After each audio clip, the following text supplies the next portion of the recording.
સુઈ ગામમાં પ્રેમ પ્રકરણની અદાવતમાં યુવકનું ફિલ્મી ઢબે અપહરણ, સમગ્ર પંથકમાં ચકચાર. બલેનો ગાડીમાં આવેલા શખ્સોએ હિતેશ નામના યુવકનું કર્યું અપહરણ.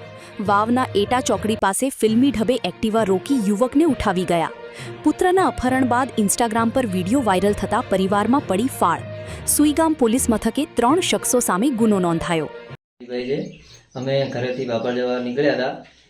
એટાથી સુથાર નીસડી વચ્ચે થાંભલાની ફેક્ટરી છે, ત્યાં આગળ ગાડી આડી કરીને મને ધરપકડ કરી મારપીટ કરી અને મને ગાડીમાં નાખીને અહીંયાથી મને લઈ ગયેલા એ લોકો અને ધમકી આપેલી, મારી નાખશો, કાપી નાખશો, પૈસા જે વ્યવહાર થતો એ દઈ દો, બધું પૈસા લેવાના છે તમારા જોડેથી, એ બધી વાતો કરી અને મને અહીંયાથી લઈ ગયા વાપી વલસાડ ઉપાડીને એ લોકો, અને મારવાની ત્યાં બી ધમકી આપીને મારા વિડીયો ઉતારેલા છે.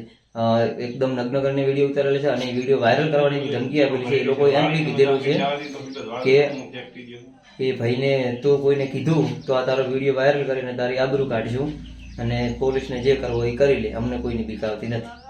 મારી સરકારને એટલી વિનંતી છે, એસપી સાહેબને, સુઈગામ પોલીસ સ્ટેશનને, કે આ લોકોની ધરપકડ કરો અને કડક કાર્યવાહી કરો એવી મારી નમ્ર વિનંતી છે. બસ. મને સમાધાન સારું લીધો છે, અહીંયા ઉપાડ્યો છે, મેં ભૂલ કરી હતી એના માટે, એટલે સમાધાન કરો.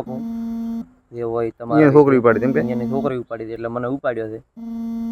મને કઈ કર્યું નથી, મને કોઈ કર્યું નહીં, મોરે રેડી. તમારો છોકરો હજી હાથે છે. તમે કેસ પાછો લઈ લ્યો ને જે સામાજિક વ્યવહાર થતો હોય એ કરો. મને કોઈ હાથ નહીં હેડાડ્યો, કોઈ કર્યું નથી. આ બધું કરો તો મને છોડી જઈશે, નકા આજે નહીં છોડે, કાલે નહીં છોડે.